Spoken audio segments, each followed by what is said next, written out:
The snow came 3 days early that year, and it came with a fury that no one in Harlan County, Wyoming had seen since the winter of 1881, burying the last amber grasses of October under a sheet of white that swallowed fences, froze water troughs solid, and turned the long road between the town of Caldwell Creek and the outlying ranches into something only the most desperate soul would dare travel. Perry Abbott was standing on the porch of his ranch house, arms crossed over his broad chest, watching the storm roll in from the north like a gray curtain being drawn across the sky, when he first saw the wagon. It was moving slow, lurching over the iced ruts of the trail that cut through the lower edge of his property, and even from a distance he could see it was in trouble. One of the wheels had a wobble to it that suggested the axle pin was loose, and the single horse pulling it, a chestnut mare that had no business being out in this weather, was blowing hard, head low, straining with every step. Perry did not move at first. He was not a man given to hasty action, or to welcoming strangers onto his land, without good reason. He was 34 years old, weathered by a decade of working this ranch alone after his father passed, and he had the kind of face that discouraged easy conversation, a jaw that sat heavy beneath a thick dark beard, eyes the color of a November sky, and a manner about him that most people in Caldwell Creek described, not unkindly, as formidable. He had a reputation for fairness, but not for warmth. He paid his one ranch hand, a Sioux man named Moses Crow, a square wage and treated him with respect, which was more than most could say of ranchers in the territory. But he kept his door closed, his life simple, and his heart thoroughly locked away. He watched the wagon for another 30 seconds before he swore under his breath, grabbed his coat from the nail by the door, and started down the porch steps toward the trail. The wagon stopped before he reached it, which meant the driver had seen him coming and pulled the horse up. He walked through the new snow, boots punching through the thin crust with each step, and when he got close enough to see the driver clearly, he stopped. She was young, somewhere in her late 20s, he guessed, with dark auburn hair that was coming loose from its pins, and plastering itself against her cheeks in the wet, driving snow. She had on a coat that was wool but thin for the season, and her hands on the reins were bare. She was holding herself perfectly upright on the wagon box, with the kind of posture that suggested she was not going to let this storm or this stranger or anything else in the world see her crumble, and her green eyes, when they met his, were steady and clear even though her lips had gone pale with cold. "Sir," she said, and her voice carried over the wind without shaking. "I believe my axle pin is working loose. I can hear it. I have children in the back and I need to get them to shelter before this storm gets worse. Are you the owner of this property?" Perry looked at the wagon. The canvas cover over the bed was tied down, but it was rippling and he could see small shapes huddled beneath it. "How many children?" he asked. "3," she said. "The youngest is 4 years old." He looked back at her face. There was fear in it, but she was holding it like a woman who had learned that fear did not help, and so she was simply setting it aside and dealing with what was in front of her. "Drive up to the barn," he said. "I'll walk alongside and hold that wheel steady. It won't make it much further on its own." She nodded once, the kind of nod that contained an entire conversation's worth of relief and gratitude compressed into a single movement, and clucked the horse forward. They made it to the barn in about 4 minutes, Perry walking with one hand pressed against the wheel hub, feeling the wobble through his palm. The moment they were inside out of the wind and he had the door pulled shut behind them, the silence felt enormous. The horse snorted and stamped, steam rising off her back. Perry unlatched the tailgate of the wagon and the canvas flap flew open immediately, as if whatever was behind it had been waiting. A boy of about 10 dropped out onto the barn floor, landing in the straw with practiced ease, then turned to help a girl who looked to be 7 or 8, and then lifted down a small, round-faced child bundled in so many layers that she looked like a small barrel. All 3 of them stood and stared at Perry with wide, assessing eyes. "This is my son Thomas," the woman said, climbing down from the wagon box. "He is 10. This is my daughter Clara, who is 7, and the little one is me, who is 4. Hello, Thomas said, with a seriousness that was almost comical in a 10-year-old. His voice was the voice of a boy who had been the man of something for a while. Perry gave him a brief nod. There's fresh straw in the far stall. You can set your little sister in it while I see to your horse. He did not wait to see if they would comply. He went to the chestnut mare and began unharnessing her, working with quick, practiced movements. He heard the woman come up beside him. "My name is Evelyn Beckett," she said. "I am coming from Glenwood. I was trying to reach my late husband's cousin's farm near Caldwell Creek, but I have lost the road twice in this snow, and I am not certain I know where I am." "You are on the Abbott Ranch," Perry said, not looking up from the harness buckle. "The McCready farm, if that is where your husband's cousin is another 8 miles west. You will not make it in this storm." There was a pause. "No," she said quietly, "I did not think I would." He finally looked at her directly. Up close out of the wind, he could see the exhaustion in her face more clearly now. It was the kind of exhaustion that went deeper than one day's hard travel. It was the exhaustion of someone who had been managing alone for a long time. "Your husband?" he asked. "James Beckett," she said. "He passed in August. Fever." "I'm sorry," Perry said, and he meant it simply, without ornamentation. "So am I," she said just as simply. He got the mare into a stall with water and feed, and then he turned to face all 4 of them, the woman and her 3 children standing in his barn while the storm howled and drummed against the walls outside, and he made a decision that surprised even himself. "The house has 2 spare rooms," he said.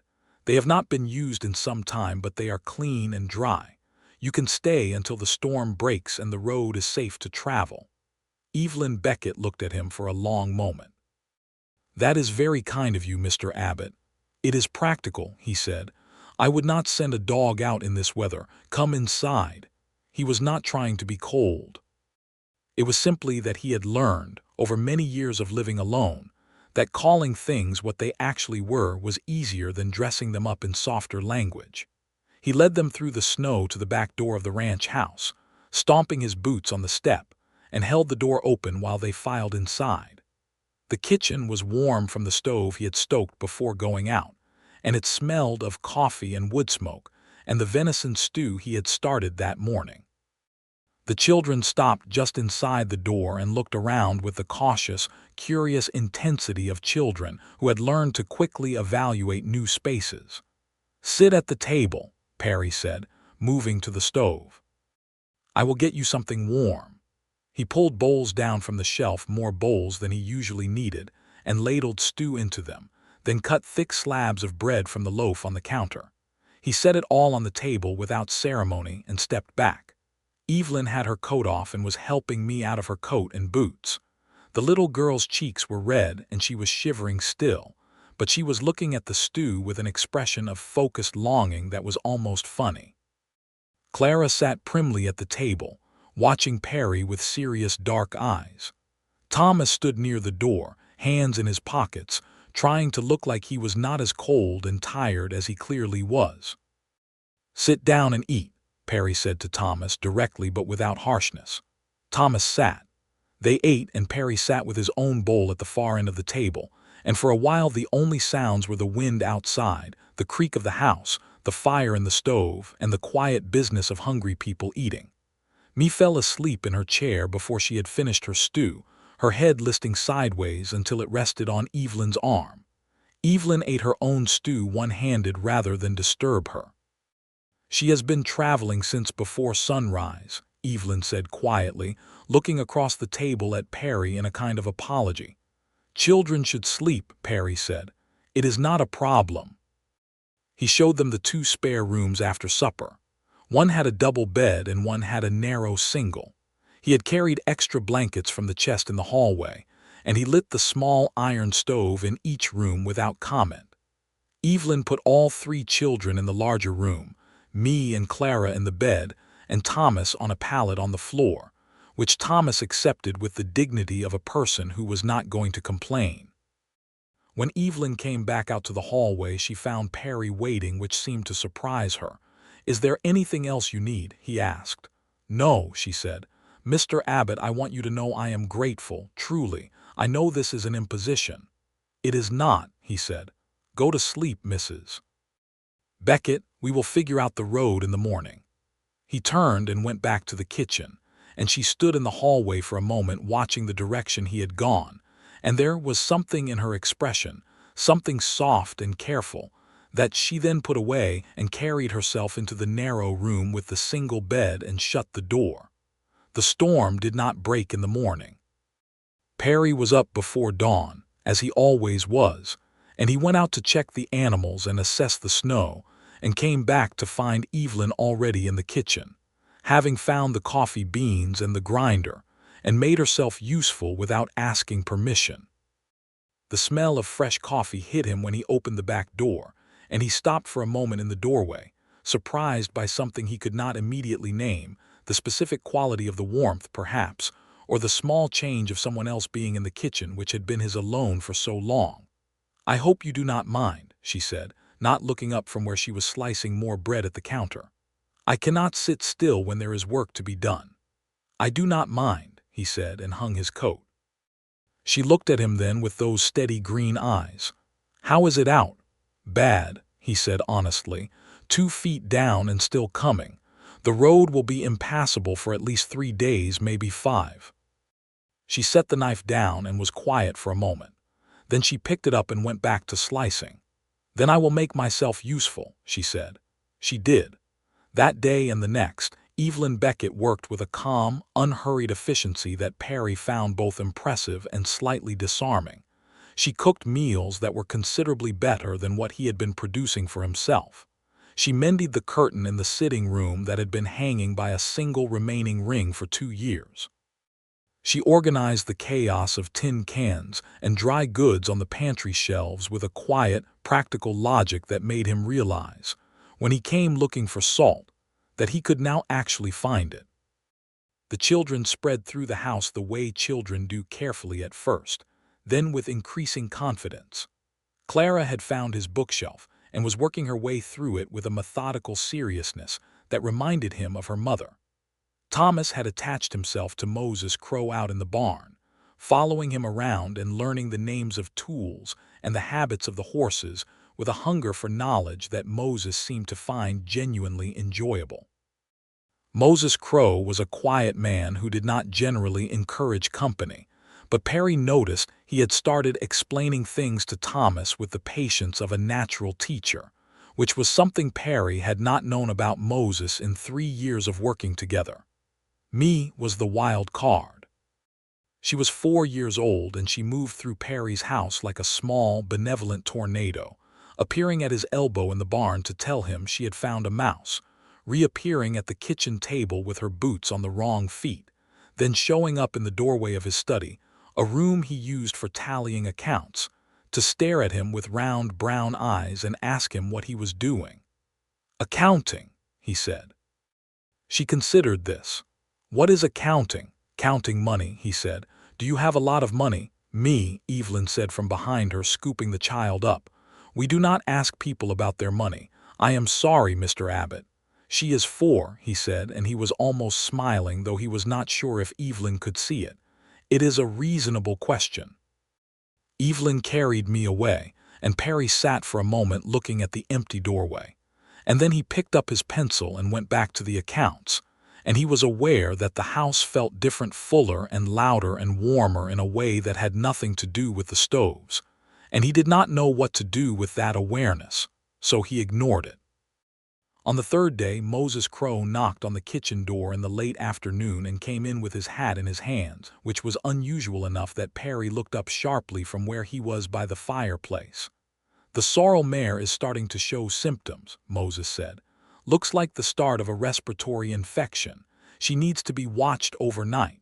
Perry nodded and stood. "I will take the first watch. You get some sleep." "I can take the watch," Thomas said from the corner of the room, where he had been sitting with a whittling knife and a scrap of wood that was beginning to resemble either a duck or a boat. It was hard to tell. His voice was hopeful and very trying to be casual. Perry looked at him. Thomas was 10 years old and he had the expression of a boy who wanted very badly to be trusted with something important. "You can come with me," Perry said. "I will show you what to watch for." Evelyn looked up from her sewing. Her expression was something between surprise and something that might have been gratitude, though she did not say anything, just gave Perry a small nod that he returned before heading for the door. Out in the barn, in the quiet amber light of the lantern hanging from the beam, Perry sat on an overturned bucket beside the sorrel stall while Thomas sat on a hay bale, and Perry talked about horses with the low, even patience of a man who had grown up learning by watching and wanted to give someone else the same gift. He talked about the signs of infection, the nasal discharge, the elevated temperature, the shallow breathing, and he talked about what could be done and what had to be waited out. And Thomas listened with the total, focused attention of a child who has been hungry for exactly this kind of instruction. "My father was a farmer," Thomas said after a while, in the matter-of-fact voice that children use when they are telling you something enormous and have not quite decided yet how large it actually is. "He grew wheat mostly. He did not know much about horses except to keep them working." "Different knowledge for different land," Perry said. "Do you like ranching?" Thomas asked. Perry thought about it seriously, which he could tell Thomas appreciated, because Thomas was watching him with the look of a child who has been given too many easy answers. "Yes," Perry said finally. "It is hard work and it is sometimes discouraging, and some winters try to take everything from you. But there is something about caring for animals and land that makes sense to me. It is simple, not easy but simple." Thomas nodded slowly as if filing this away. "My mother works very hard," Thomas said. It was not a non sequitur. He was offering something Perry understood, giving him information the way a child does when he is trying to arrange the world into a shape he can live with. "I can see that," Perry said. "She did not let us know how scared she was when father died," Thomas said. "But I could tell. I am the oldest." Perry looked at him. "That is a heavy thing for an oldest child to carry." "Yes, sir," Thomas said quietly. Perry did not have any other words for that, but he reached over and set his hand briefly on Thomas's shoulder in the way a man does when words are not enough. And then they both turned back to watching the sorrel mare breathe in the lantern light, and the barn was warm and smelled of hay and horse, and the cold outside could not get in, and they stayed there together until past midnight. The storm broke on the 5th day. Perry came in from clearing the porch to find Evelyn standing at the kitchen window, watching the last of the clouds pull apart like wool and let the winter sun through. The light came in white and hard, and it lit the whole kitchen silver, and it fell across her face and turned her hair to copper where it had come loose at her temple. "The road will be open soon," she said, and her voice was even. "Day after tomorrow if it stays clear," he said. She turned from the window and went to the stove without looking at him directly, and he noticed that her hands were very still in a way that suggested she was keeping them still deliberately. "I want to offer to pay you," she said. "For the room and the food and the shelter, I have a little money." "No," Perry said. "Mr. Abbott, no," he said again, not unkindly. "I have not gone short of anything, and you have done more work in 5 days than I might get done in a fortnight left to myself. There is nothing to pay." She turned then and looked at him fully. "You are not what I expected," she said. He poured himself a cup of coffee. "What did you expect?" "I am not sure," she said. "I was afraid when I drove onto your property. A woman alone with children and a broken wagon in a blizzard on a stranger's ranch. It could have gone very differently." "It was a simple situation," he said. "You needed shelter, I had it." "It is not as simple as you are making it," she said, and there was something in her voice that was both honest and careful, the way she had of saying true things without overstating them. "Many men would not have done what you did." Perry was quiet for a moment. He drank his coffee. Outside the window, the snow-covered land was blinding in the new sunlight. "There are plenty of men who would not have," he admitted. "I am not one of them." Evelyn looked at him with those green eyes that saw things clearly and told the truth about what they saw, and Perry looked back at her. And for a moment neither of them said anything, and the kitchen held the silence between them like cupped hands hold water. Then me came running in from the hallway with one boot on and one boot off, demanding to know where the other boot was, and the moment dissolved into the ordinary chaos of morning, and Perry went to find the boot. It was behind the woodpile, inexplicably, and handed it to me without comment, and me said, "Thank you, Mr. Perry," which was what she had been calling him since day 2, and Perry felt something move in his chest that he did not examine too closely. That afternoon, Evelyn and Perry sat at the kitchen table while the children were occupied, Clara reading, Thomas helping Moses with the hay, me conducting some private and elaborate game in the sitting room involving 2 kitchen spoons and a great deal of dramatic narration. And Evelyn told him, in the way she had of being direct without being blunt, about what had happened since James Beckett died. The farm in Glenwood had been rented, not owned. The landlord had given her 2 months after James died, which she supposed was decent of him, but it had not been enough time to figure out what came next with 3 children and no income. She had sold what she could. James's cousin Henry McCready had written to say he had worked for her on his farm cooking and housekeeping for his family, and that she and the children could have the small cabin on the property. It was not a grand situation, but it was something. "He is a good man," she said of Henry McCready, with the voice of someone who has made peace with circumstances. "He was kind to write. I am grateful for the offer." "You are trading one kind of hard for another," Perry said quietly. She looked at him. "Yes," she said, "but at least it is a roof." He looked at his hands on the table, the weathered, work-hardened hands of a man who had been alone on this land for 10 years. And he thought about a woman taking her 3 children to live in someone else's cabin and cook someone else's food and be grateful for it.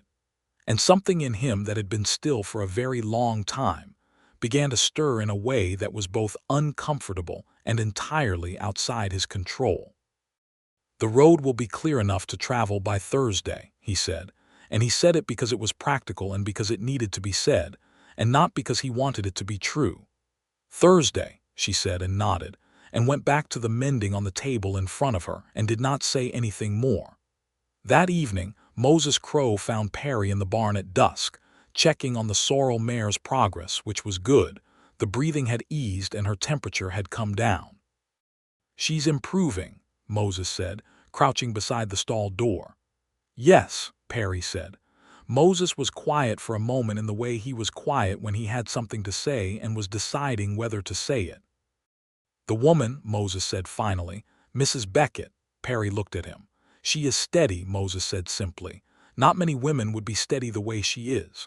"No," Perry agreed. Moses looked at him with the particular directness he was known for, the look that had nothing mean in it but also no softness. "You are going to let her drive away on Thursday," he said, and it was not quite a question.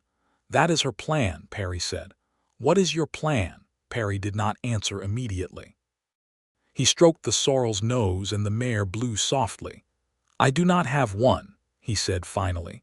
Moses made a short sound that might have been the beginning of a laugh. "That is a fool's answer for a man who is clearly thinking hard about something." Perry looked at him sideways. "Moses."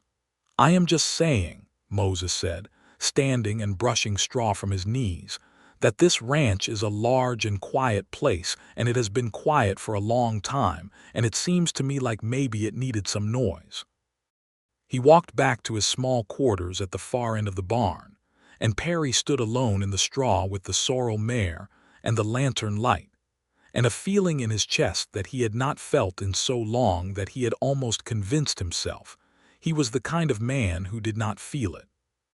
Wednesday arrived, and with it came the kind of cold, clear air that follows a Wyoming blizzard, sharp and clean and mercilessly bright. Perry was fixing the axle pin on Evelyn's wagon in the barn, because it still needed to be done regardless of anything else, when Evelyn brought him coffee mid-morning. She set the cup on the rail beside him, and then, instead of leaving, she stayed. She watched him work for a while, and he was aware of her watching with a strange, heightened awareness, and he kept his focus on the axle pin because it was easier. "May I ask you something?" she said. "Go ahead," he said. Why are you alone out here? He looked up then. She was leaning against the stall door with her arms crossed, not challenging him, just asking the way a person asks when they genuinely want to know. I have Moses, he said. You know what I mean, she said, and there was just a hint of something in her voice, not teasing exactly, but something lighter than she usually allowed herself. A tiny bit of warmth testing the air. He set down his wrench and thought about it. I was engaged once, he said. 7 years ago, a woman from Cheyenne. She came out here for a summer and decided she could not spend her life on a remote ranch. She was right, probably. It is a remote ranch. He paused. After that, I got very good at being here alone. Is that the same as being happy here alone? She asked. He looked at her sharply, surprised by the precision of the question. That is an honest question, he said. I find it is usually better to ask honest ones, she said. He was quiet for a moment. I am not unhappy, he said carefully. But there are times, especially in winter, when the quiet gets into you in a way that is not entirely comfortable. She nodded slowly, as if he had confirmed something she already understood from the inside. James and I were not perfectly happy, she said, and it was clearly not something she said easily. But we were kind to each other, and we built something, and it mattered. When he died, the hardest part was not only the grief, it was the subtraction, being reduced back to just yourself after you have been part of something larger. Perry looked at her. She was looking at a spot on the barn wall above his head, not at him, and her jaw was set in the particular way she held herself when she was being honest about something that cost her. Yes, he said simply. I understand that. She looked at him then, and their eyes met with the directness of two people who have said true things to each other and recognized the territory they have entered. Mr. Abbott, she began. Perry, he said. It came out before he had decided to say it. She paused. Perry, she said, and his name in her voice sounded entirely different from any other combination of sounds he had recently heard, which was an alarming and clarifying realization. Evelyn, he said, and it was both a response and an acknowledgement of something. She took a small breath. I am leaving tomorrow, she said, and I wanted to say before I go that this week has mattered to me. You have been generous and kind, and not just in the practical ways. And she stopped. Started again. I think you are a good man. He held her gaze. I think you are a remarkable woman, he said, and he said it plainly, the way he said all things, but there was nothing plain about the way it felt to say it. She looked at him for another moment, and then she picked up his empty coffee cup and went back to the house, and he stood in the barn with the wrench in his hand and understood, with the absolute clarity of a man who has been alone long enough to recognize when that has changed, that he did not want her to leave tomorrow. He finished the axle pin. Then he went and found Thomas. Thomas was in the small paddock adjacent to the barn, practicing throwing a rope at a fence post under the loose supervision of Moses Crow, who was watching from the gate with his usual economy of expression. Thomas, Perry said. The boy turned, still holding the rope. Sir, Perry leaned against the fence. What does your mother think about going to the McCready farm? Thomas looked at him with 10-year-old shrewdness. She thinks it is the best we can do, he said carefully. Is that the same as what she wants? Perry asked. Thomas considered this with the serious attention he gave to most things. No, sir, he said. I do not think she wants to cook for someone else's family in someone else's cabin, but she does what needs to be done. He paused. She always does what needs to be done. Perry nodded once, looked at the fence post. All right, he said, and pushed off from the fence and went back to the house. He found Evelyn in the kitchen, standing at the counter with her hands in bread dough, which she had made every other day as if baking were something she did by reflex when she needed to think. He came in and washed his hands at the basin, and then turned and stood with his back against the counter beside her, and she glanced at him sideways and went on kneading. I want to say something, he said. Then say it, she said. He appreciated, not for the first time, that she never made anything harder than it needed to be. I do not want you to leave tomorrow, he said, her hands stilled in the dough. And before you think that is about practicality, he continued, or charity or any other clean explanation, it is not. I have tried to find a clean explanation and there is not one. I want you to stay because this week has been the first week in a very long time that this house has felt like what it ought to feel like. And I know that I am not wrong about this, though I am aware it is fast that it is because you are in it. You and your children. She had turned to look at him. Her hands were still covered in flour and her hair was falling out of its pins again and her green eyes were very bright. Perry, she said, and her voice was careful, the way she was careful with things she cared about. You are offering me something very large. I am aware of that, he said. You have known me for 5 days. I have, he said, and I have known a good number of people for 5 years who have not shown me a fraction of what I have seen from you in 5 days. I am not a romantic man, Evelyn. I do not say things I do not mean, and I am not saying this because you are in a difficult situation and I feel sorry for you. I do not feel sorry for you. I feel, he stopped, and his jaw worked for a moment because he was a man who was not practiced at saying these things. I feel that I would like the chance to know you more, and I would like to give you and your children something more than a small cabin on someone else's farm if you would consider it. Evelyn looked at him for a long time. The fire crackled in the stove. Outside, Clara's voice floated in from somewhere, calling Me's name with the exasperated authority of a 7-year-old. I have 3 children, she said. It was not an objection. It was a fact she was laying on the table between them. I know, he said. I like your children. They are a great deal of work. I have a large ranch and no one to leave it to, he said. Children who are willing to learn seem like a reasonable solution. She laughed then, a real laugh, the first full laugh he had heard from her, and it transformed her face in a way that hit him somewhere behind the sternum with the force of a thrown stone. You are not a romantic man, she said, still smiling, and shook her head slowly. No, he agreed, but I am a sincere one. She looked down at the bread dough, and she was quiet for a moment, and he waited, because he understood that this was her decision entirely, and he was not going to crowd it. I cannot stay here simply because you have asked me to, she said at last and looked up at him. I would need to know that this is real, that you have thought about what you are actually proposing. I have thought about very little else for 2 days, he said. I would need to send word to Henry McCready, she said. He is expecting us. He has made arrangements. Write him today, Perry said. He will understand. She tilted her head slightly, studying him with that clear-eyed steadiness of hers. You are very certain, she said. I am often wrong about many things, he said. I am not wrong about this. She held his gaze for another long moment, and then she turned back to her bread dough and began kneading again, and he thought for a moment that she was going to leave the answer unspoken. But then she said, quietly and without looking at him, I would need a real arrangement, Perry, a proper one. I will not stay in a man's house without a proper arrangement. I would not ask you to, he said immediately. That is not what I am offering. She looked at him over her shoulder. Marriage, she said, and it was both a question and a statement. Marriage, he said, and it came out completely steady, which surprised him slightly, given that he was, under his considerable composure, more nervous than he had been in a very long time. She turned back to her dough.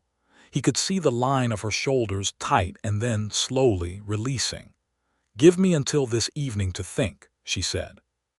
Of course, he said, and left the kitchen, and went to split wood in the yard for the next 2 hours because he needed something to do with his hands and his body, while his mind was entirely occupied with one thing. That evening after supper, when the children were in bed and the kitchen was quiet, Evelyn came and found him in the sitting room where he was in his usual chair by the fireplace with a book he had not read a single word of. She sat across from him in the other chair, the one that had not had anyone in it for years, and folded her hands in her lap and looked at him. I have one condition, she said. Tell me, he said. I will not be a housekeeper in better accommodations, she said, and her voice was clear and direct, and a little bit fierce in the way of a woman who has learned to name the things that matter. I will not trade one situation where I cook and clean and manage, while someone else runs things for another version of the same. If I stay as a partner. I would have a say in what happens on this ranch and in this house. I would have standing, real standing. Perry looked at her across the fireplace, and he felt something in him that he could only describe as recognition, the feeling of seeing something clearly for the first time after a long period of looking at it obliquely. "I have run this ranch alone for 10 years," he said. "I am accustomed to making decisions without consulting anyone. I will not pretend that changes overnight. But I am also not a man who does things by halves. If you are my wife, you are my partner. That is what that means." "Then yes," she said. He blinked. "Yes," she said again, and she was looking at him with something that was too new and too careful to be called love yet, but that was clearly standing in the hallway of where love would live. He set his book down. He looked at her across the fire. "All right," he said, and there was in those two words something that was very nearly tender. "All right," she echoed, and her mouth curved slightly at one corner. They sat by the fire for another hour, talking, more than Perry had talked in months, about the ranch and the children and what winter would look like and what spring would bring.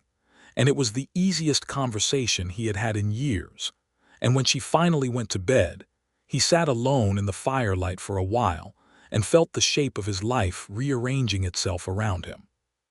They were married on the 2nd of December, 1883, in Caldwell Creek, at the small church on the main street where Reverend Hollies presided with an efficiency that suggested he approved of practical decisions.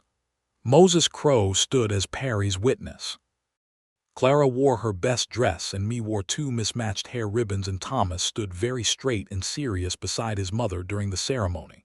And when the Reverend pronounced them married, me clapped her hands together and said, "Hooray," quite loudly, which produced the most genuine smile anyone in that church had ever seen on Perry Abbott's face. The town of Caldwell Creek watched with the cautious interest of a small community that has opinions about everything and is not shy about expressing them. Margaret Hollies, the Reverend's wife, told 3 different women that afternoon that she thought Perry Abbott had done a fine thing. Cyrus Wade at the general store told 2 men that he'd always thought Perry needed a family out on that ranch, and he was glad someone had finally talked sense into him. Old Sheriff Danforth, who had known Perry's father and had watched Perry become the man he was, shook Perry's hand in the street after the ceremony and said, "Your father would have liked her," which was the highest compliment he knew how to offer. Henry McCready rode out from his farm the following week to meet Evelyn and reassure himself she was all right, and he stayed for supper and went away satisfied, though he shook his head at Perry with the bemused expression of a man who recognizes he has been outmaneuvered by Providence. December settled over the ranch like a second winter, quieter than the first, but not silent. The house that had been so empty for so long was full now in every room. Clara had commandeered the small desk in the sitting room and was writing letters to her schoolteacher in Glenwood about the book she was reading. Thomas had been given real responsibilities in the barn, which he took on with the solemn dedication of someone who has been waiting to matter in this specific way. Me had adopted Moses Crow as a kind of honorary uncle, following him around with the guileless audacity of a 4-year-old, until Moses, stoic, quiet Moses, had been observed one afternoon patiently braiding her hair while she gave him what appeared to be a lecture about something she had seen in the yard, and he was listening with every sign of taking it seriously. As for Perry and Evelyn, they lived those first weeks with the careful attentiveness of 2 people who have made a very significant decision quickly and are now, responsibly, getting to know each other. They were not strangers, not anymore, but there were depths to each of them that the other was only beginning to understand. Perry learned that Evelyn sang when she thought no one was listening, old hymns mostly, very quietly, while she worked in the kitchen in the early mornings. He heard it for the first time one morning in the 3rd week and stood outside the kitchen door for 2 full minutes before going in, not wanting to stop the sound. He learned that she had strong opinions about livestock management, informed by the years she had worked alongside James on the farm, and that those opinions were usually good ones, which was something he admitted slowly, and with the particular dignity of a man who is both proud and fair-minded. He learned that she was braver than she looked and considerably more stubborn than her calm manner suggested, and that she could argue her position with a precision that was equal parts impressive and slightly maddening. Evelyn learned that Perry's gruffness was not coldness, that behind the weathered exterior and the economy of words was a man of deep feeling who simply expressed it differently, through actions rather than declarations. She learned that he had read more widely than anyone would guess from looking at him, and that he had thoughts about history and politics and the world that he had simply had no one to share them with. She learned that he was gentle with the horses in a way that told her something true about him. She learned that he remembered, without being reminded, that Me was afraid of thunder, and that the first bad night of winter lightning found him already up and in the hallway outside their room, speaking quietly through the door to reassure her. She learned that he was not yet comfortable with the softer demonstrations.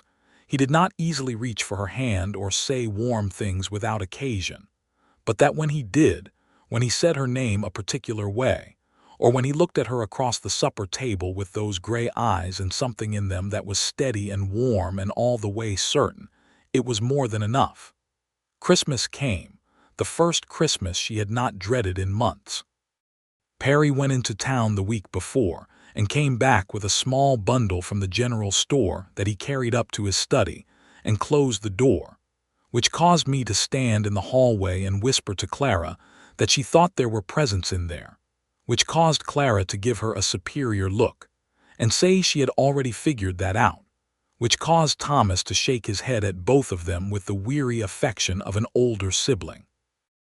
On Christmas Eve, Evelyn made a pie from the dried apples in the cellar, and Perry built the fire up high and they sat in the sitting room, all five of them, and Perry read aloud from the Bible Luke chapter 2, which Evelyn thought he probably had not read aloud to anyone in a very long time, and then they sang Christmas hymns, with me providing the most enthusiastic and least accurate contribution. Moses joined them for supper, and was made to sit at the table rather than in the kitchen, which he accepted with a sort of dignified discomfort that eventually relaxed into something quieter and better when me handed him a piece of pie and told him it was very good. After the children were in bed, Perry and Evelyn sat alone by the fire, and for the first time in weeks there was a different quality to the quiet. It was not the comfortable quiet of two people who are familiar with each other. It was something more charged and more personal. "I want to ask you something," Perry said. "Go ahead," she said. He was looking at the fire. Do you regret this, any of it?" She was quiet for a moment. He turned to look at her.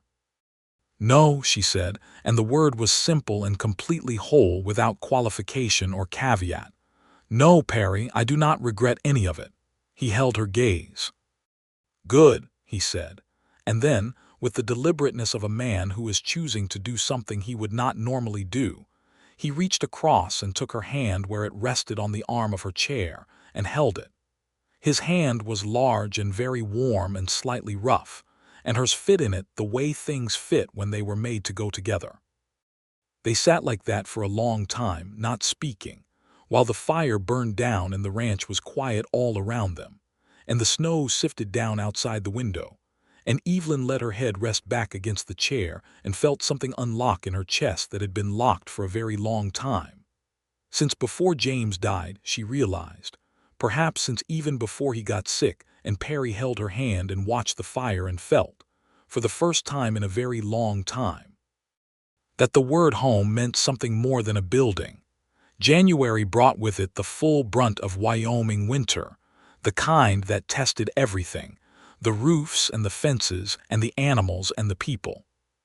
Perry and Moses worked long, grueling days to keep the cattle from drifting in the storms, to break ice on the water troughs twice daily, to haul extra feed from the barn. Thomas came out with them on the days the weather permitted, learning everything he could absorb. He was not strong enough yet to do a man's work, but he was smart and steady, and Perry had begun to teach him the things that would make him capable. How to read weather by the way the clouds moved, how to check a fence line for breaks, how to handle a horse in difficult conditions.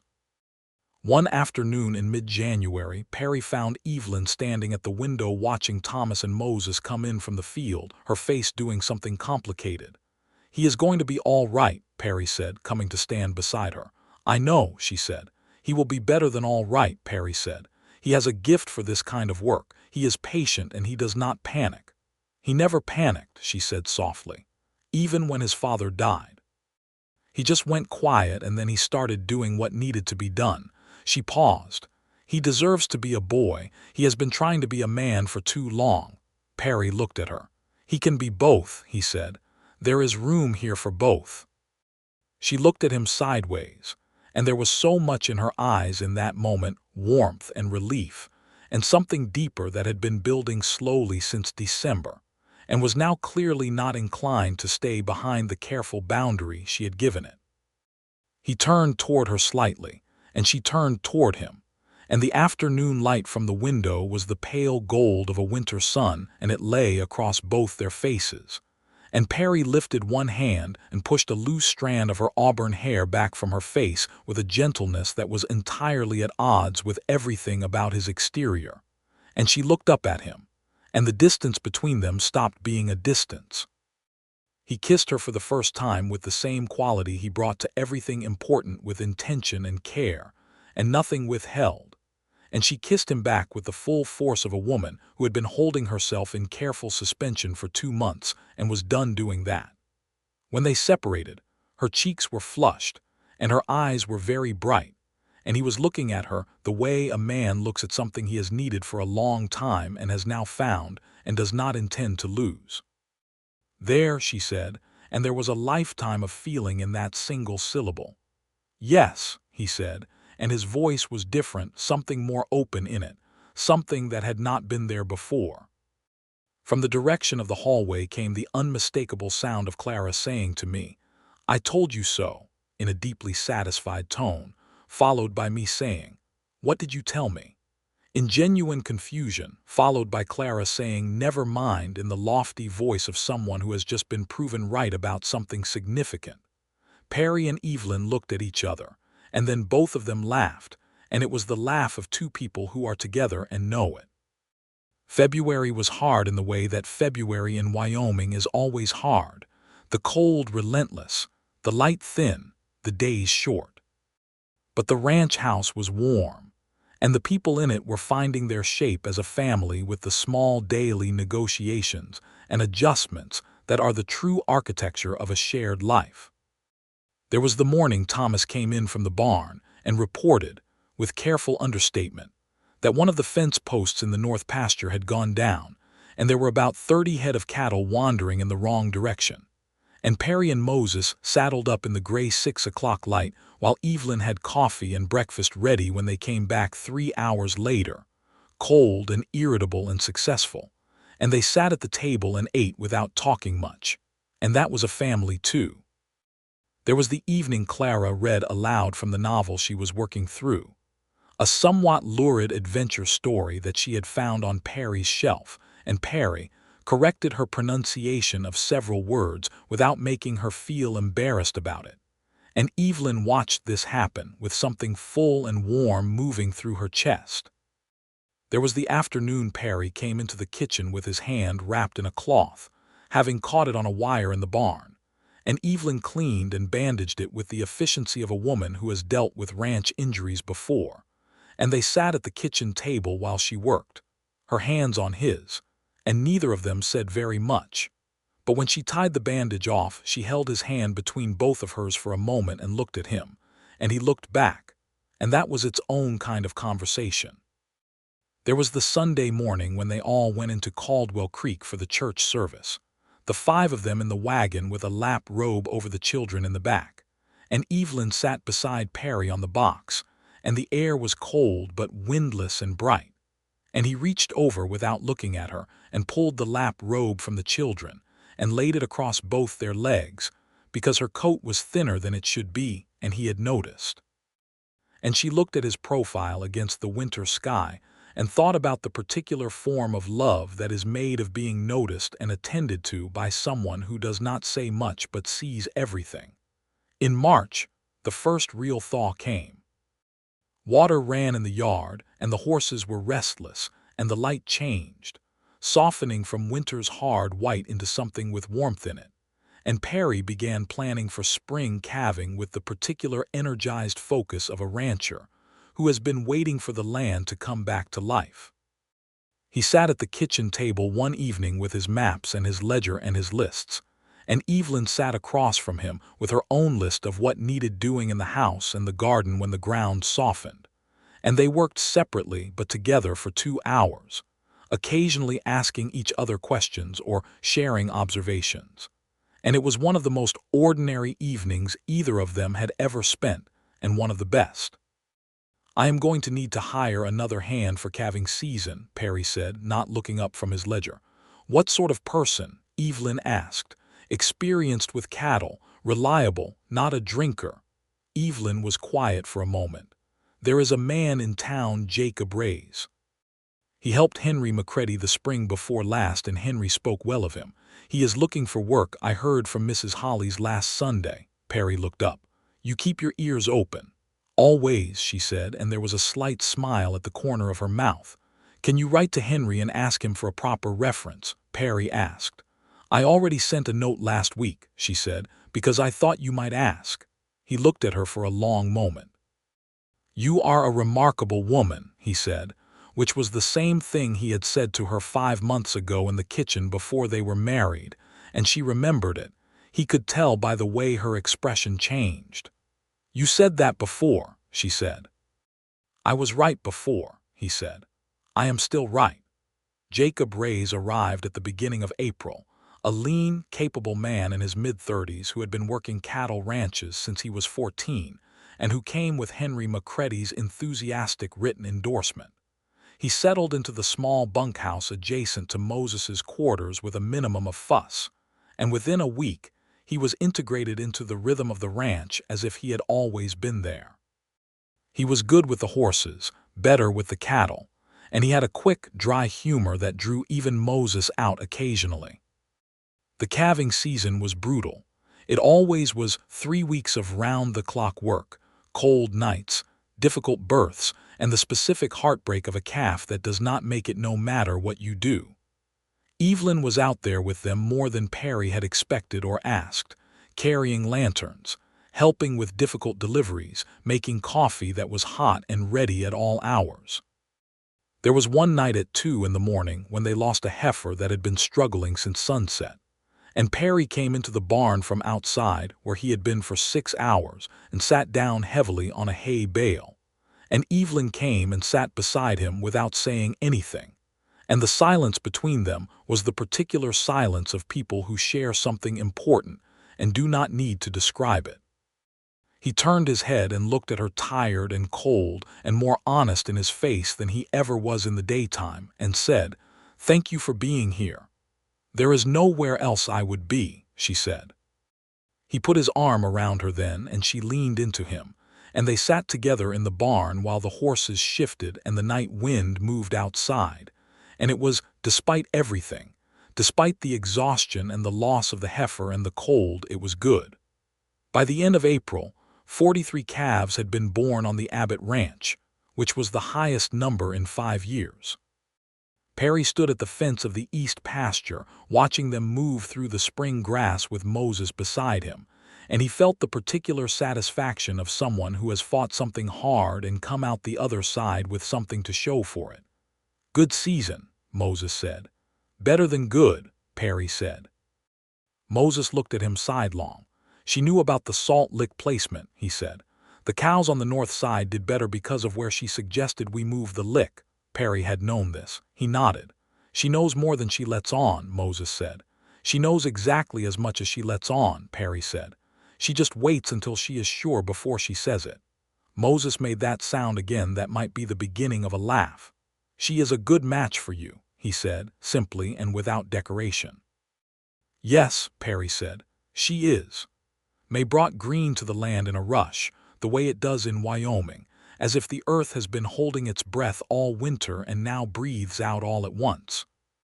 The range grass came up fast and thick, the cottonwoods along the creek put out their leaves, and the sky turned a blue that was almost aggressive in its intensity. Thomas turned 11 in May, and Perry gave him his own horse, a bay gelding with a calm temperament and enough spirit to be interesting. And Thomas stood in the paddock looking at the horse with an expression that was so stripped of its usual composure that Perry had to look away for a moment to give him the privacy of the feeling. "He is yours," Perry said. "He will need a name." "Ranger," Thomas said, immediately and without hesitation, as if he had been thinking about what he would name a horse for a very long time. "Good name," Perry said. Thomas looked at him. "Thank you, Perry." He still called him Perry, not father, and Perry thought this was right for now.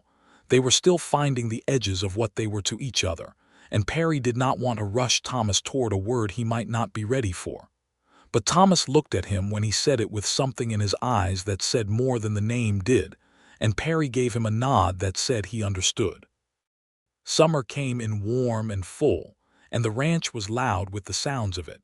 The cattle and the horses and the children, Clara running through the yard with me behind her, Thomas and Moses working the horses in the round pen, Jacob Ray's hammering a fence post in the south field. Evelyn tended the kitchen garden she had planted along the south side of the house: tomatoes, potatoes, squash, and a row of sunflowers that me had demanded, and that now stood 6 feet tall, leaning toward the sky with an optimism that Perry found, privately, somewhat moving. He was not a man who said everything he felt. But the things he felt that summer were large and warm and of the kind that do not need constant narration. He felt them when he came in from a long day on the range, and Evelyn was in the kitchen, and she looked up, and her face changed in the small way it changed when she saw him open slightly, like a door that is glad to be found. He felt them when he sat on the porch in the evening, and she came and sat beside him, and they watched the sun go down over the hills, in a silence that had long since stopped being the silence of two careful strangers, and become the silence of two people who are entirely comfortable with where they are. One evening in July, he was at the barn with Moses when he heard voices from the direction of the back porch: Evelyn's voice, and then, unmistakably, the voice of a man he recognized. He came around the side of the barn and saw that it was Cyrus Wade's eldest boy, Daniel, who was 22 and worked at the stage office in town. He had ridden out and was standing at the bottom of the porch steps with his hat in his hands, talking to Evelyn, and he was talking in the particular way of a young man who is trying to be impressive, leaning forward slightly with his weight on one foot. Perry stopped and watched for a moment. Evelyn was being polite. She was always polite, but there was nothing in her body language that remotely suggested she was anything other than the woman of this house being courteous to an acquaintance. She had her arms crossed in a way that was not unfriendly but was very clear. Perry continued toward the house, and Daniel Wade saw him coming and straightened up immediately and said, "Afternoon, Mr. Abbott," with the tone of a young man who knows exactly what he has been caught at. "Daniel," Perry said, and shook his hand because he was fair-minded. "Something we can help you with." "Just stopped to say hello," Daniel said. "Ma sends her regards, Mrs. Abbott."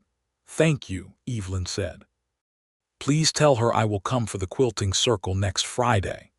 Daniel rode away shortly after, and Perry and Evelyn went inside, and Perry said nothing about it because there was nothing to say. Evelyn had handled it entirely and clearly, and without needing anything from him. But when they were in the kitchen and he was washing his hands at the basin, Evelyn came up beside him and said quietly and with some private amusement in her voice, "You were watching from the barn." "I was," he said, not embarrassed. She looked at him sideways. "You have absolutely nothing to concern yourself with." "I know," he said. "Then why the expression?" she asked. He dried his hands. "What expression?" "The one you brought in from the barn that looks like a storm coming in from the north." He turned and looked at her. She was smiling, not at him, at the basin, which was a diplomatic choice, and she was always diplomatically precise. He reached out and turned her face toward him with one finger under her chin very gently. "You are my wife," he said, and there was something in it that was both the simplest and the most enormous thing he could say. "Yes," she said, "completely and entirely." She held his gaze, And you are my husband, in the same way."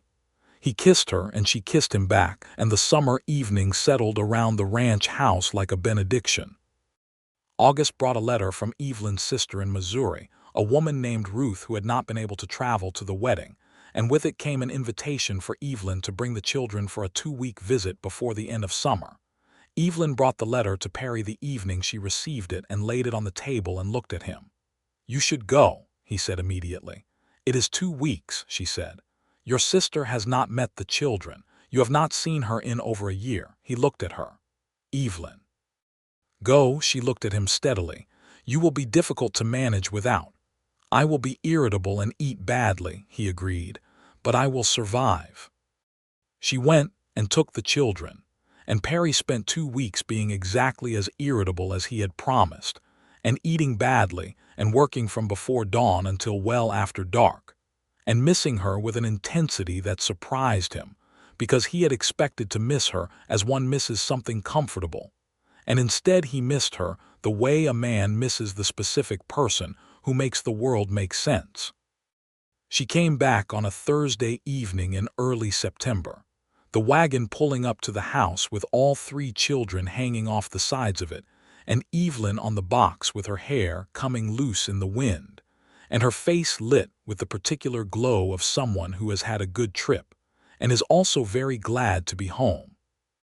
Perry was on the porch when the wagon came up the drive, and when she saw him standing there she raised one hand in greeting, and he came down the steps and walked to the wagon, and when she climbed down, he took both her hands and looked at her face for a moment, and then pulled her into his arms and held her with a straightforwardness that was not his usual manner but that had become, slowly over these months, part of the expanded territory of who he was. "I missed you," he said into her hair. "I know," she said against his shoulder. "I missed you too, terribly." The children swarmed past them into the house with the urgency of people who have been away from home and need to check that everything is still where they left it.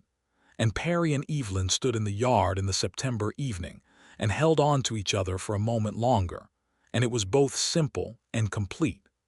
Fall came to the ranch in the 2nd year, and it was different from the first fall in every way that mattered. The wood was cut and stacked early. Thomas had helped this year, learning to use the axe under Moses's careful instruction. The pantry was full, the root cellar packed with everything Evelyn had canned and preserved through the summer. The fence lines were in good repair. The cattle were in good condition. The ranch was not just surviving, it was thriving, and the 2 people at its center were the reason. One evening in late October, with the anniversary of the blizzard that had brought Evelyn to his porch approaching with the specific weight of things that have changed everything, Perry found her in the sitting room after the children were in bed, and he sat down across from her and he said, "A year ago you drove that wagon onto my land, and I was standing on the porch thinking I did not want visitors." She looked at him. "And now?" "And now," he said, and there was a long pause in which his gray eyes held hers and said all the things that took him longer to say in words. "Now I cannot remember what I was doing in this house before you were in it. I cannot remember what purpose any of it had." Evelyn was quiet for a moment. The firelight moved across her face. "Perry," she said softly. "I love you," he said, and it came out direct and plain and whole, the way he said everything true. "I love you in a way that I have not loved anything, and I want you to know it." She was across the room before she had consciously decided to move, and she sat beside him and took his face in her hands, those capable, flour-dusted, work-worn hands, and looked at him for a long moment, and her eyes were bright and full.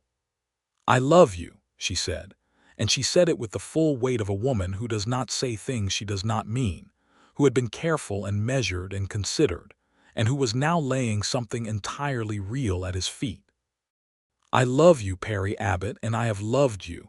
I think I have loved you since the night you sat in the barn with my son until past midnight watching a sick horse and talking to him like he mattered. Which he did. Which you knew." Perry looked at her and he brought one hand up and covered hers where they held his face, and the firelight was warm and the ranch was quiet, and the 2 of them were, in this moment, entirely and finally, where they had been going since a blizzard drove a widow's wagon onto his land a year ago. He kissed her with the accumulated feeling of a year of loving her carefully and learning her and being changed by her, and she kissed him back with the same, and the October night settled over the ranch like something that was satisfied. In November of that second year, Evelyn told Perry, quietly one morning in the kitchen while the children were still asleep, that she was expecting their child. She told him the same way she told him everything, directly, watching his face, ready to deal with whatever came. What came was Perry Abbott sitting down heavily in the kitchen chair and looking at her with an expression she had not seen before, something open and stunned and full of a joy that was too big for his usual composure, and then standing up and crossing the kitchen and pulling her into his arms and holding her with the specific quality of a man who is holding something he is extraordinarily grateful for. How are you feeling?" he managed. "Well," she said. "I feel well. Tired in the mornings, but well." He held her face in his hands and looked at her with those gray eyes that she had learned were the window to everything in him. "Evelyn," he said, and could not seem to find any other words, which was entirely fine because everything was in her name when he said it. "I know," she said. "They told the children at supper that evening." Clara's eyes went wide and then immediately delighted. Me asked if they could name the baby something pretty, and when Evelyn asked what something pretty was, Me said Rosebud, and everyone including Perry had to work to keep a straight face. Thomas was quiet for a moment, and then he looked at Perry and said, with the particular seriousness of someone who has been thinking about what he wants to say, "I think that is really good news." "So do I," Perry said. Thomas nodded once, satisfied, and went back to his supper.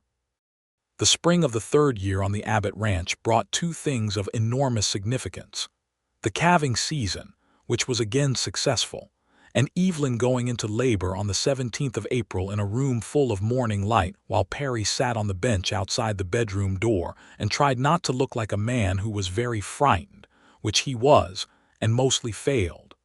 The midwife, Mrs. Hargrove from Caldwell Creek, was experienced and capable and had delivered half the children in the county, and she spoke to Perry through the door at intervals with the calm authority of someone who does this regularly and knows that frightened husbands need information. Moses Crow kept the children occupied out in the barn and the yard with a patience and ingenuity that surprised everyone. Jacob Rays made coffee and brought it to Perry on the bench, said nothing, and went back to work, which was exactly right. At 10 in the morning, a baby's cry came through the bedroom door, and Perry stood up from the bench so fast he knocked it back against the wall and then stood very still, hands at his sides, chest rising and falling. Mrs. Hargrove opened the door and looked at him with the expression of a woman who has just done a good day's work. "A boy," she said. "Healthy, big. Mrs. Abbott is doing very well." Perry went in. Evelyn was propped against the pillows with her hair damp and loose around her face, and she was looking down at the bundle in her arms with an expression that was both exhausted and entirely complete. And when Perry came to the bed and sat beside her, she turned that expression up at him, and he looked at his son for the first time. The baby was red-faced and outraged and had an impressive quantity of dark hair, and he was the most extraordinary thing Perry had ever seen. "Hello," Perry said very quietly, and the baby stopped mid-cry and turned his head, and Perry laughed, a full, real, startled laugh, and Evelyn laughed with him, and the room was full of it. "What shall we call him?" Evelyn asked. "I have been thinking about that," Perry said. He looked at her. "What do you think of William, after my father?" Evelyn considered it, looking at the baby. "William Abbott," she said. "Hello, William." The baby made a small, indignant sound. "He agrees," Perry said, and Evelyn laughed again and leaned her head against Perry's shoulder, and he put his arm around her and they looked at their son together. They brought William home from the bedroom. In this case, home was 10 feet to the left, and the children met their brother with a ceremony that was, each in their own way, perfectly themselves. Me held him with both arms extended and her tongue between her teeth in concentration, and said he looked like a potato, which Evelyn addressed with less success than she usually managed because Perry was laughing. Clara counted his fingers with the systematic thoroughness of someone who needs to be sure. Thomas held him last and held him the longest and looked at him with those level brown eyes of his, and then looked at Perry and said simply, "He looks like you a little," and Perry felt that in some place behind his ribs that he did not generally acknowledge in front of anyone. "Does he?" Perry said. "Around the eyes," Thomas said, and the he gestured at his own jaw. "He will grow out of it," Perry said, and Thomas grinned a full, open, boy's grin that was becoming less rare these days, and handed William carefully back. The months after William's birth settled into a new rhythm, fuller and louder and more demanding, and also richer in the specific way that things are richer when they are genuinely alive. Perry handled the nighttime waking with a matter-of-fact competence that Evelyn had not entirely expected, though she thought she should have, because Perry handled everything with matter-of-fact competence. He would be up before she could rouse herself fully, crossing the room with William in his arms, walking the length of the bedroom in the dark, his voice low and even and patient. Thomas was 12 now and growing fast. He had been attending the schoolhouse in Caldwell Creek when the weather permitted, and his teacher, Miss Oakes, had written Evelyn a note saying Thomas had a particular aptitude for mathematics, and she wanted to lend him more advanced materials. Perry read the note and went into town the following week, and came back with 2 mathematics textbooks that he had ordered from the bookseller in Cheyenne, which arrived a month later, and which Thomas received with the expression of someone who has been given a perfect gift. Clara, at 9, had begun keeping a journal, which she guarded with fierce propriety. Me, at 6, had started school and was apparently conducting herself there with a combination of charm and stubbornness that her teacher described as spirited, which Evelyn translated privately for Perry as exactly what you would expect. In the summer of the 3rd year, Moses Crow came to Perry one morning with something on his mind, which was always evident in the particular set of his shoulders. "I want to tell you something," Moses said. "All right," Perry said. They were at the fence of the north pasture, checking the line after a storm the week before. Moses looked at the fence for a moment and then looked at Perry. "My grandmother's people are in the Powder River country," he said. "It is hard there. The government policies are not good." He stopped, looked at the fence again. "I am sending part of my wages there when I can. I wanted you to know in case you have concerns about in case you needed to know." Perry looked at him. "Moses," he said, "your wages are yours. What you do with them is your business." Moses was quiet. "I am also aware," Perry said, "that what is happening to the Sioux and the other nations in this territory and beyond this territory is wrong. I am one rancher and I do not have much power over policy or government. But I can tell you that you will always have work here and fair wages for it, and that is my word." Moses looked at him for a long moment. "Thank you," he said, which coming from Moses carried the weight of a speech from anyone else. "You have been here 3 years, Perry said. You are part of this place." Moses nodded and they went back to checking the fence, and there was between them the particular respect of 2 men who have worked hard together for a long time and know each other's worth. Evelyn, when Perry told her about this conversation that evening, was quiet for a moment and then said, "We should see if there is anything more we can do, whether there are others in need of work, whether there is anything practical." Perry looked at her. "You have been thinking about this already," he said. "Since last spring," she said. "Mrs. Crow, Moses's mother's cousin, she came through town last May, and I spoke with her at the trading post. What she told me about conditions on the reservation was, it was not right." She paused. "I know we cannot fix policy from a ranch in Wyoming, but there are practical things." "Then we will do the practical things," Perry said. And they did, in the ways they could, hiring from among those who needed work, paying fair wages, giving credit at Perry's account at the general store to families who were coming through the territory in difficult circumstances, writing letters to the territorial representative that Perry knew probably accomplished nothing, but felt necessary to write anyway. Evelyn did these things with the same quiet purposefulness with which she did everything, and Perry did them alongside her. And they did not change the world, but they were part of the fabric of how the ranch was run and who the Abbotts were. And that mattered in the small, specific, daily way that most things which matter actually work. The years moved through the ranch the way seasons do, with their particular colors and demands and joys. William grew from a red-faced infant to a walking, tumbling, constantly talking toddler who had his father's eyes and his mother's stubbornness, and Moses Crow's absolute devotion, which Moses expressed by carving him a small wooden horse that William carried everywhere until it was nearly unrecognizable. Thomas turned 13 and then 14 and was working the ranch in earnest now, growing into the specific competence of someone who was both physically capable and intellectually engaged by what he was doing. He had begun, that summer, to ask Perry questions about the business of ranching, about the cattle markets, about the railroad and how it affected prices, about the land and whether Perry owned or leased the grazing rights to the adjacent territory. Perry answered every question in full, and when the questions moved beyond what he knew, he said so, and they found the answer together, and this had become its own kind of education for both of them. One October evening when Thomas was 14, they were riding back from checking the cattle in the east pasture together, the horses moving at an easy walk through the gold and amber of the aspen trees along the creek, and Thomas said without preamble, "I would like to stay here.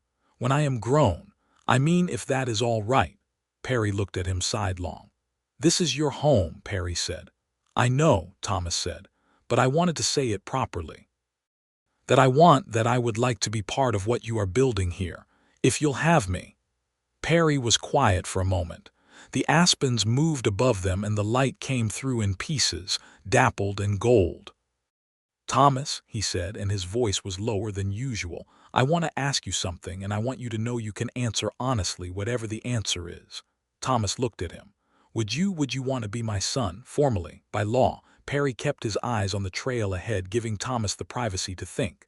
"Not to replace your father, that is not what I mean and you know it, but as a way of naming what is already true." There was a long silence. The horses walked. The aspens turned above them.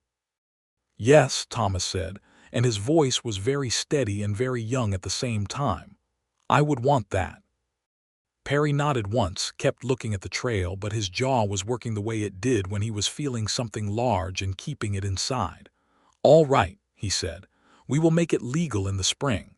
Thomas nodded, and then, in a voice that was almost offhand but not quite, said, "I have been thinking of you as my father for about a year already." Perry stopped his horse.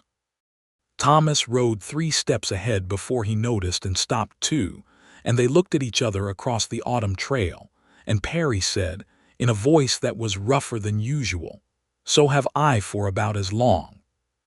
They rode back to the house in a silence that was full rather than empty, and when they came into the kitchen where Evelyn was at the stove with William on her hip, she looked from one face to the other, at whatever was written on both of them, and her eyes grew very bright and she said nothing, just put supper on the table.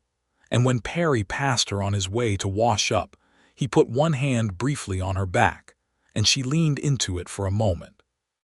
Clara, at 11, had declared her intention to be a schoolteacher, which no one who had watched her systematically instruct me in the proper names of every item in the kitchen was remotely surprised by. She had a precision and a patience and a love of books that pointed in one direction, and Evelyn encouraged it with the full force of someone who had wanted her own education to go further and was determined her daughters would. Me, at 8, was impossible to predict and wonderful because of it. She had a talent for drawing that Miss Oakes had noticed and encouraged, and she filled the margins of her school books with small, lively sketches: the horses, the cattle, Moses with his hat, Perry at the fence, Evelyn kneading bread. She gave them as gifts without ceremony and without self-consciousness, and Perry had 2 of her drawings pinned to the wall in his study where he could see them when he did the accounts. The second winter of William's life brought a new snow, though nothing as dramatic as the blizzard of 3 years before. Perry stood on the porch one evening in December, watching the snow come down soft and quiet in the lamplight from the window, and Evelyn came out and stood beside him, pulling her shawl closer around her shoulders. Inside, they could hear the children, Clara reading to me, Thomas's voice from the study where he was working through a mathematics problem, William's drowsy murmur from his crib. Perry put his arm around Evelyn's shoulders and she leaned into his side, and they stood together looking out at the snow-covered ranch, the barn and the paddocks and the long white slope of the hillside beyond, and the vast black sky hung with stars above all of it. 3 years ago, Evelyn said quietly. 3 years ago I drove through a blizzard not knowing where I was going. You drove onto my land, he said. I did, she said. And you came down off that porch to meet me. He looked down at her. In the lamplight from the window, her face was the face he knew best in the world now, every expression it made, every small tell of what she was feeling, the way the corner of her mouth lifted before she laughed, and the way her eyes went very still when she was thinking something through. He had learned it the way he had learned the land, thoroughly and with full attention. I am glad you drove onto my land, he said. So am I, she said. Every single day. He pressed a kiss to the top of her head, and she tucked her arm around his waist, and they stood on the porch of the ranch that was theirs, the ranch that had been built by his father and shaped by his own 10 years of solitary work, and transformed in the last 3 years into something he had not known to want until it arrived in a wagon with a broken axle pin in the middle of a November blizzard. The snow came down soft and steady, and the land was white and still, and inside the house his family was warm and alive and his, and he stood with his wife in the lamplight, and the world around him had the completeness of a circle that has been closed. In the spring of the following year, the legal papers were signed in the county office in Caldwell Creek, and Thomas Beckett became Thomas Abbott, and Clara and me, who had been asked separately whether they wanted the same, said yes, both of them, and so did, which meant that on the courthouse steps in the April sunshine Perry had 4 children and the specific expression of a man who is slightly overwhelmed by his own life and could not be happier about it. Me immediately told everyone she encountered for the next 3 weeks that her name was Me Abbott now, with a satisfaction so comprehensive that it was genuinely charming. Clara wrote it in the front of every book she owned. Thomas said it once, quietly trying it out, and then nodded and moved on, which was completely Thomas. Evelyn stood beside Perry on the courthouse steps with William on her hip, and she looked at him and he looked at her, and she reached up and straightened his collar with a familiar, unself-conscious intimacy that was the gesture of a woman who has been beside a man long enough to feel that his small imperfections are partly hers to tend, and he caught her hand and held it there for a moment against his chest. 4 children, she said. 4 children, he agreed. You were certain, she said, with that small, warm amusement in her voice. I was, he said. I'm always certain about the things that matter. You are, she said, and she was smiling fully now, the full open smile that she gave to very few things and that he had spent 3 years feeling grateful to be the cause of. You are the most certain man I have ever met. Is that a complaint? He asked. It is the thing I love most about you, she said, and meant it entirely. He brought her hand from his collar to his mouth and kissed it, there on the courthouse steps in Caldwell Creek in the April sunshine, with the children arranged around them, and Moses Crow and Jacob Rays watching from the street below with the satisfied air of men who have witnessed something they knew was going to happen, and are glad it did. The town of Caldwell Creek had long since stopped watching the Abbotts with any kind of uncertainty. They were simply part of the landscape now, Perry Abbott and his wife and their children, the ranch that was prospering, the woman who came to Quilting Circle and the Tuesday market, and who had an opinion about the state of the school building that she had brought to the town council twice, with a persistence that had eventually resulted in new windows and a repaired roof. Perry Abbott, who could be counted on to show up when someone needed extra hands and to be straight in every dealing, and to sit on the church board and the water rights committee, and to give his honest assessment of whatever was in front of him with a directness that was, depending on your perspective, either refreshing or slightly alarming. They were not perfect people. Perry still had his silences and his stubbornness, and his difficulty with saying in the moment what he was feeling, though Evelyn had learned to read the things he didn't say as fluently as the things he did. Evelyn still had a tendency to manage everything herself until she was exhausted rather than ask for help, and Perry had learned to watch for the specific quality of her silence that meant she was doing this, and to intervene without making a production of it. They disagreed, sometimes genuinely and stubbornly, about decisions for the ranch and the house and the children, and those disagreements had their own texture and resolution. Neither of them given to dramatic scenes, both of them given to honesty, which meant the disagreements were real but also finite. Thomas, at 15, had grown into someone who moved through the ranch with the easy authority of a young man who knows the land under his feet. He was tall now, taller than Perry had expected from the 10-year-old who had dropped out of the wagon tailgate, and he had the lean, capable build of someone who had been working hard for years. He rode with Jacob Rays on the range drives and held his own, and Moses had given him his own set of woodworking tools the previous Christmas, and he had since built a small cabinet for Evelyn's kitchen that was better than the store-bought one it replaced, and no one had made a fuss about it, which was how Thomas preferred things. Clara, at 13, had begun teaching me to read in French, because Miss Oakes had given her a French primer and she had taught herself, and then immediately needed someone to teach. Me submitted to this with the tolerance of a girl who knows that arguing with Clara on matters of education is not worth the effort, and had learned in approximately 4 months to read simple French sentences, which she deployed on unsuspecting visitors to the ranch with obvious delight. William, at 4 years old, was the entire ranch's favorite, which he was beginning to suspect, and was handling with an ease that suggested he had inherited more of his mother's composure than either of his parents had expected. He followed Perry everywhere he could, with the dedicated, slightly breathless attention of a small person who has a very clear idea of who he wants to be, and Perry took him with a patience and a presence that was both natural and clearly deliberate. The thing of a man who knows what it means to have someone to follow and is taking the responsibility seriously. One evening in the late fall of William's 4th year, Perry and Evelyn were in the sitting room after the children were in bed, in their chairs by the fireplace, and it was quiet in the particular way that it was quiet now, not empty quiet, but settled quiet, the quiet of a place where good things had happened and were still happening. Evelyn looked up from her mending and looked at him. He was reading, the lamplight on his face, his reading glasses, which he had acquired that year from the traveling optician, perched on his nose in a way that she found, privately, entirely endearing. "Perry," she said. He looked up. "I am going to have another baby," she said. He looked at her across the fireplace and took off his glasses slowly.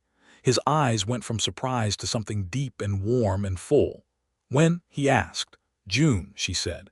He stood and crossed to her and sat beside her on the settee and took her hands in his and looked at her with those gray eyes that had learned in 4 years together to hide almost nothing from her. "How are you feeling?" he asked. "Well," she said, "exactly the same as with William at the beginning, a little tired." He held her hands and she watched his face moving through the feeling. "I would like," he started. "Tell me," she said. "A girl," he said, and there was something almost shy in the way he said it which she had never heard from him before and which went directly into the warmest part of her. "You have me," she said, smiling. "Me is me," he said, and there was a world of affection in that. "But I would like Evelyn, I would like a daughter who is ours from the beginning." She looked at him with everything she felt for him entirely visible in her face, which was something she had stopped guarding years ago, because he deserved to see it. "We will see what June brings," she said. "We will," he said, and brought her hands up and held them against his chin, and they sat together in the firelight while the ranch was quiet all around them, and the October night moved outside the windows, and everything between them was warm and full and without question. June brought a girl.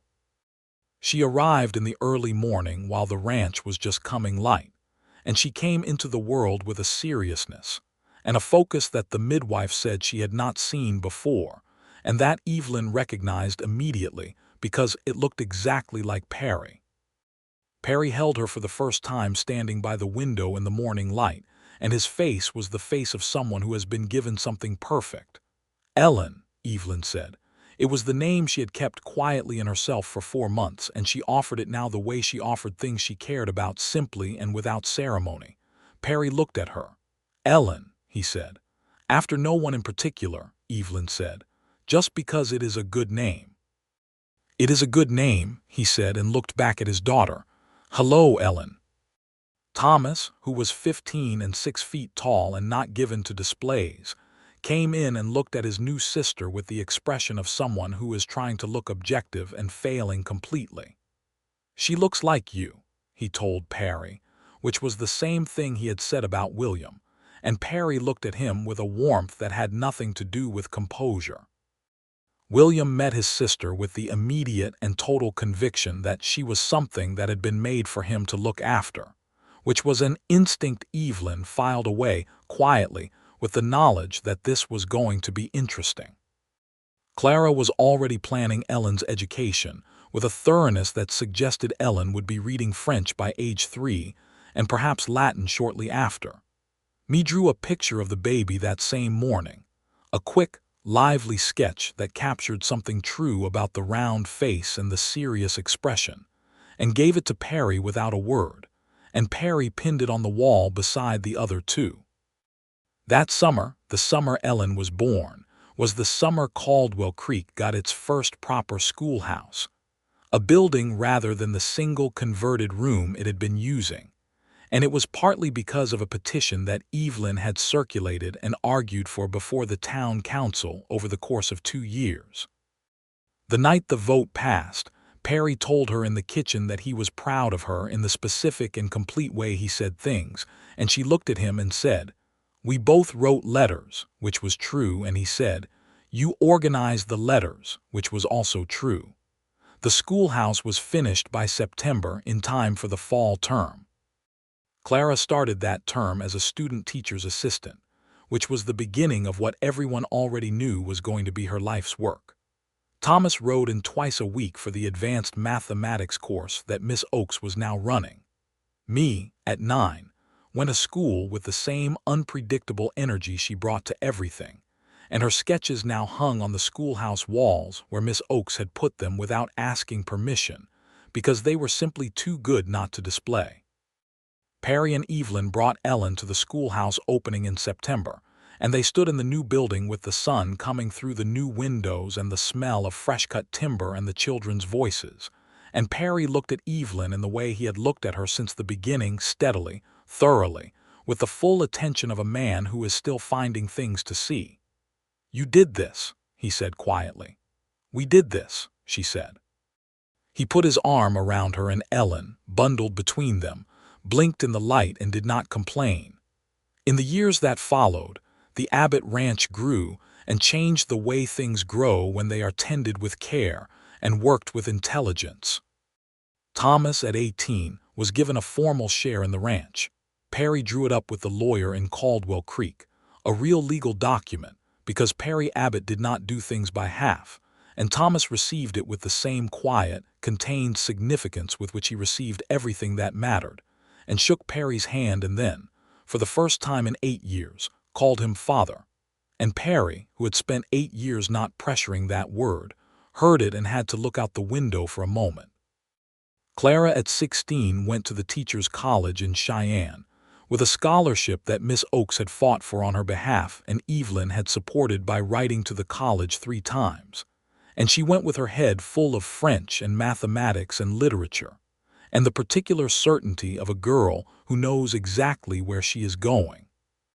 Me, at 14, had her drawings framed and exhibited in the Caldwell Creek General Store Cyrus Wade had asked, and everyone who came into the store looked at them, and 3 were sold, which made me simultaneously embarrassed and extremely pleased. William was 8 years old and already reading above his age, and had Perry's eyes and Evelyn's quick, incisive mind, and he was going to be remarkable, and everyone in the family could see it and was trying not to make too much of it so he would not become insufferable. Ellen, at 4, had Perry's seriousness and Evelyn's warmth and a very firm idea about how things should be organized that she expressed with a precision that periodically reduced her older siblings to helpless laughter. Perry stood at the fence of the east pasture on a November evening, the same fence he had stood at a decade ago, watching a blizzard come in from the north, and he watched the sun go down over the hills in the colors of autumn, and he heard the back door of the ranch house open and footsteps on the porch, and then Evelyn's voice calling that supper was ready, and the children's answering voices from various points around the yard and the barn. He turned from the fence and walked back toward the house, toward the lamplight in the windows and the sound of his family coming in from the day, and the smoke from the chimney rising straight up in the still November air, and the smell of supper meeting him before he reached the door. He went up the porch steps and into the kitchen where Evelyn was at the stove and Ellen was on a stool beside her, very seriously watching what was being stirred, and William was at the table with his arithmetic, and from outside came the voices of Thomas and Jacob Rays coming in from the barn, and Moses Crow's boots on the back step because he came for supper most nights now, which had stopped being unusual at least 2 years ago. Evelyn looked up when Perry came in.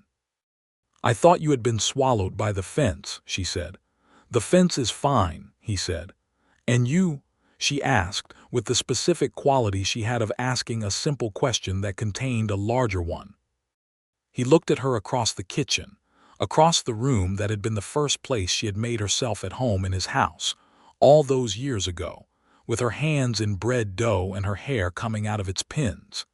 And he felt the full weight of everything that had happened between that morning and this one, and it was the good kind of weight, the weight of something real and substantial and wholly worth carrying. "I am very well," he said, and the way he said it made Evelyn set down her spoon and look at him with those green eyes that had seen him clearly from the first day and had never stopped.